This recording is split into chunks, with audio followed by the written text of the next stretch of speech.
وقضى ربك ألا تعبدوا إلا إياه وبالوالدين إحسانا إما يبلغن عندك الكبر أحدهما أو كلاهما فلا تقل لهما أف ولا تنهرهما وقل لهما قولا كريما। আল্লাহ বলছে আমার ইবাদত করো আর মাতা পিতার সাথে ভালো ব্যবহার করো যখন তারা বয়স্ক হয়ে যাবে, যখন আয় রোজগার করতে পারবে না, যখন ইনকাম নাই, যখন বসে বসে অনেক বায়না করবে, এই বায়নাগুলি তোমরা সহজে সাধ্য মতন সাবলীল ভাবে সরল ভাবে মেনে নিয়ে বুঝিয়ে বুঝিয়ে কনভার্ট করবে, কনভিন্স করার জন্য চেষ্টা করবে, কিন্তু ধমক দিবে না। আল্লাহ তাই বলছেন ওয়াকুল্লাহুমা কওলান কারীমা, তাদের সাথে ভালো ব্যবহার করো, ভালো কথা বলো, সম্মানসূচক কথা বলো, বেয়াদবের মতন কথা বলো না। আল্লাহ রাব্বুল আলামিন এখানে বলতেছেন যে আল্লাহ ফরজ করে দিয়েছেন, আবশ্যকীয় করে দিয়েছেন তার ইবাদত করার জন্য। এরপরে হুকুম করেছেন ওয়াবিল ওয়ালিদাইনি ইহসানা, ওয়ালিদাইন মাতা এবং পিতার সাথে সৎ ব্যবহার, ভালো ব্যবহার করার জন্য আল্লাহ রাব্বুল আলামিন ঘোষণা করে দিয়েছেন। তার মানে আল্লাহর ইবাদতের পরেই মাতা পিতার সাথে সৎ ব্যবহার, সদাচরণ করাটা হচ্ছে প্রত্যেকের জন্য ফরজ। ইম্মা ইয়াবলুগান্না ইনদাকাল কিবারা আহাদুহুমা আও কিলাহুমা, তোমাদের কাছে যদি উপস্থিত হয় তাদের বৃদ্ধা বয়স, অর্থাৎ মাতা পিতা যখন বয়স্ক হয়ে যায়, তখন যদি তোমাদের কাছে কেউ জীবিত থাকে, মাতা অথবা পিতা, ইম্মা ইয়াবলুগান্না ইনদাকাল কিবার আহাদুহুমা, কোনো একজন, আও কিলাহুমা অথবা দুইজনই, যদি বয়স্ক অবস্থায় তোমরা পাও, ফালা তাকুল লাহুমা উফ, এতটুকুন কথা যেন তাদের সাথে বলো না যে কথায় তারা উফ কষ্ট পায়। আমরা একটু কষ্ট পেলে কি উফ বলি কিনা? আল্লাহ রাব্বুল আলামিন কোরআনে সেই ভাষাটা দিয়ে দিয়েছেন, শব্দটা দিয়ে দিয়েছেন। কিলা ফালা তাকুল লাহুমা উফ, তারা যেন এতটুকুন উফ কষ্ট পেয়ে, আঘাত পেয়ে এতটুকুন কথা না বলে, এরকম আচরণ করো। ওয়ালা তানহারহুমা, তাদেরকে ধাক্কা, ধমক, কথার ধমক, কথার ধাক্কা এটা তোমরা দিও না।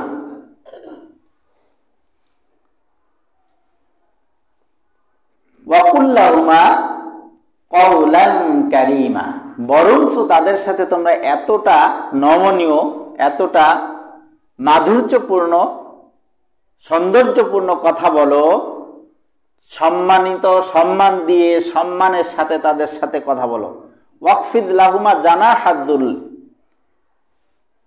আর তোমাদের জানাহুন মানে ডানা, ডানা পাখা বিছিয়ে দাও তাদের জন্য, দুল্লিমিনার রহমা দয়া, অনুগ্রহের ডানাগুলি তাদের জন্য বিছিয়ে দাও।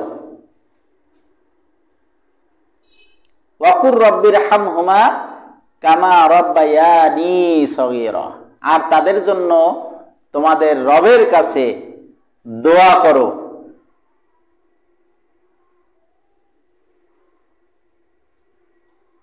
হে আমাদের রব, আপনি তাদেরকে রহম করুন, দয়া করুন, অনুগ্রহ করুন, কামা রব্বায়ানি সগীরা, আমাদের যেমন ভাবে ছোটকালে লালন পালন করে বড় করেছেন। সুবহানাল্লাহ বলেন। আল্লাহ শিখিয়ে দিলেন, কারণ আমাদের সামাজিক অবস্থা সবার জন্য নয়। কখনো কখনো কোনো কোনো ক্ষেত্রে দেখা যায় যে মাতা পিতার সাথে সন্তান যখন বড় হয়ে যায়, তখন তার যখন আলাদা সংসার হোক বা নতুন সংসার জীবন শুরু করে, সাংসারিক জীবনে পদার্পণ করলে তখন আস্তে আস্তে ওই সন্তানের রূপ বদলায়, পরিবর্তন ঘটায়, পরিবর্তন হয়, মাতা পিতা তখন অবহেলার পাত্র হয়ে যায়। এজন্য আল্লাহ রাব্বুল আলামিন কোরআনের মধ্যেই সন্নিবেশিত করে দিলেন যে তোমরা মাতা পিতাকে যেন ভুলে যেও না। মাতা পিতা পৃথিবীর মধ্যে যাদের নাই তারাই উপলব্ধি করতে পারে যে মাতা পিতা আসলে কতটা আপনজন ছিলেন এবং কতটা আমার জন্য হিতাকাঙ্ক্ষী ছিলেন। যাদের মা নাই তারা বুঝে মায়ের শূন্যতা, যাদের বাবা নাই তারা বুঝে বাবার শূন্যতা। এখনো দেখবেন অ্যাভেলেবেল মুরব্বী অনেক বয়োজ্যেষ্ঠ লোক, তারপরেও মাতা পিতার কথা শুনলে মনে উঠলে ডুকরে কেঁদে ওঠে, কারণ তারা এখন বয়স্ক, বার্ধক্যে পড়েছেন বা বয়সের ভারে পড়েছেন। এখন আরো বেশি করে উপলব্ধি হয় যে আমার মাতা পিতাও তো এইভাবে ছিল, এইভাবে বয়স্ক অবস্থায় থাকার কারণে তারাও অনেক অনেক সময় কষ্ট সাধ্য অনেক কিছু স্বীকার করতে হয়েছে।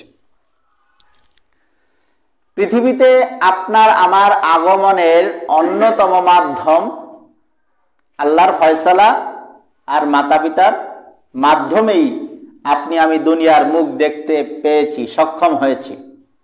তা না হলে আপনি আমি দুনিয়ার মুখ দেখতে পেতাম না।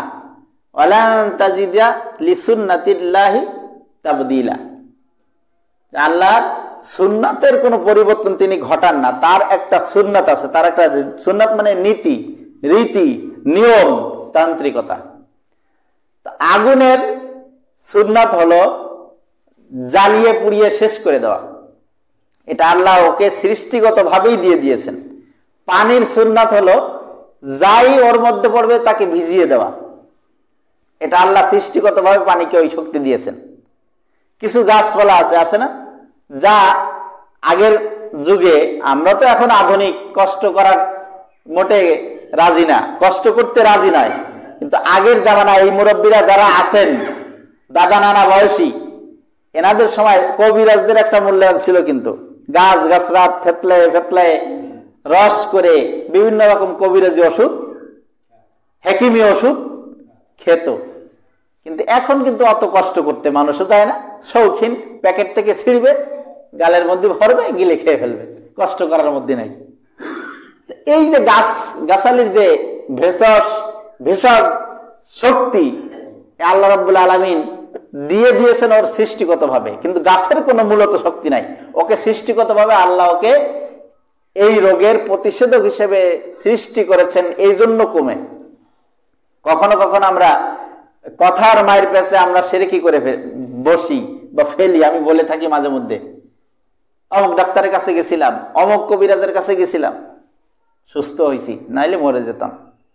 কত ডাক্তার কবিরাজ যে দেখালাম, কি বলি কিনা। আসলে সৃষ্টি আপনাকে আমাকে আল্লাহ পৃথিবীতে আনবেন, কিন্তু মাধ্যমটা হলো স্বাভাবিকভাবে একটি আর অস্বাভাবিকভাবে তিনটি। এক হলো, খেয়াল করবেন, সর্বপ্রথম আল্লাহ রাব্বুল আলামিন যাকে সৃষ্টি করলেন তার কিন্তু মাতাও নাই, পিতাও নাই। তিনি কে?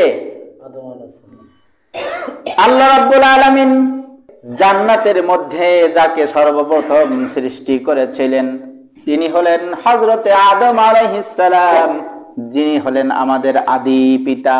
ঠিক কি না? তার কোনো পিতাও ছিল না, তার কোনো মাতাও ছিল না। আল্লাহ রাব্বুল আলামিন কুদরতি হাতে তার চেহারা মোবারক সৃষ্টি করেছিলেন, আর ফেরেশতাদের মাধ্যমে আল্লাহ রাব্বুল আলামিন তার মাটি দিয়ে একটা আকৃতি, একটা বডি, একটা অবয়ব সৃষ্টি করে রেখে দিয়েছিলেন কাদার। এই অবস্থায় 40টি বছর পর্যন্ত হযরত আদম আলাইহিস সালাম মূর্তির মতো করে নিথর নিস্তব্ধ দেহ শরীর বানিয়ে আল্লাহ রাব্বুল আলামিন রেখে দিয়েছিলেন। এখান থেকে 40 বছর পরে রূহ ফুঁকে দিলেন। এই ঘটনা আমরা জানি, যেহেতু আজকের আলোচনার টপিকস অন্যদিকে, এই জন্য ওদিকে বেশি দূর যাব না। রূহ দিলেন, হাসি দিলেন, ঘটনা আছে, এগুলা পরে আরেকদিন যদি সুযোগ হয় আমরা কথা বলবো ইনশাআল্লাহ। আদম আলাইহিস সালামকে আল্লাহ রাব্বুল আলামিন সৃষ্টি করলেন মাতা পিতা উভয় ছাড়া। মাতাও মা লাগে নাই, বাবাও লাগে নাই। আল্লাহ রাব্বুল আলামিন কুদরতি হাতে কুদরতি কায়দায় তাকে সৃষ্টি করেছেন। এটা হলো সৃষ্টির এক প্রক্রিয়া।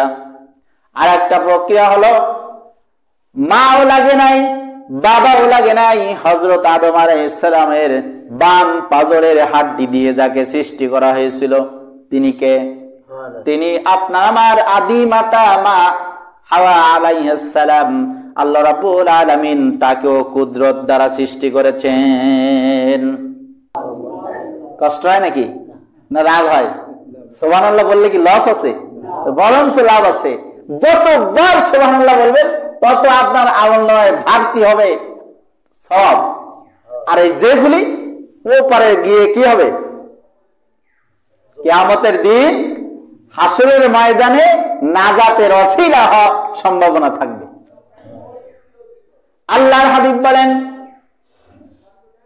যদি কোনো ব্যক্তি ইসলামের মৌলিক বিষয়গুলি পালন করে, যথার্থভাবে আদায় করে, ফরজ ওয়াজিব হুকুমগুলি আদায় করার পরে যদি ওই ব্যক্তি সুন্নাতের প্রতি পাবন্দী হয়ে যায় এবং একবার সুবহানাল্লাহ, একবার আলহামদুলিল্লাহ, আল্লাহু আকবার, আল্লাহ রাব্বুল আলামিনের বড়ত্ব, কৃতিত্ব, মহত্ব যদি ঘোষণা করে, আল্লাহ রাব্বুল আলামিন আসমান এবং জমিনের যত ফাঁকা আছে ফাঁকা পরিমাণ সব তার আমলনামায় দান করে দেন।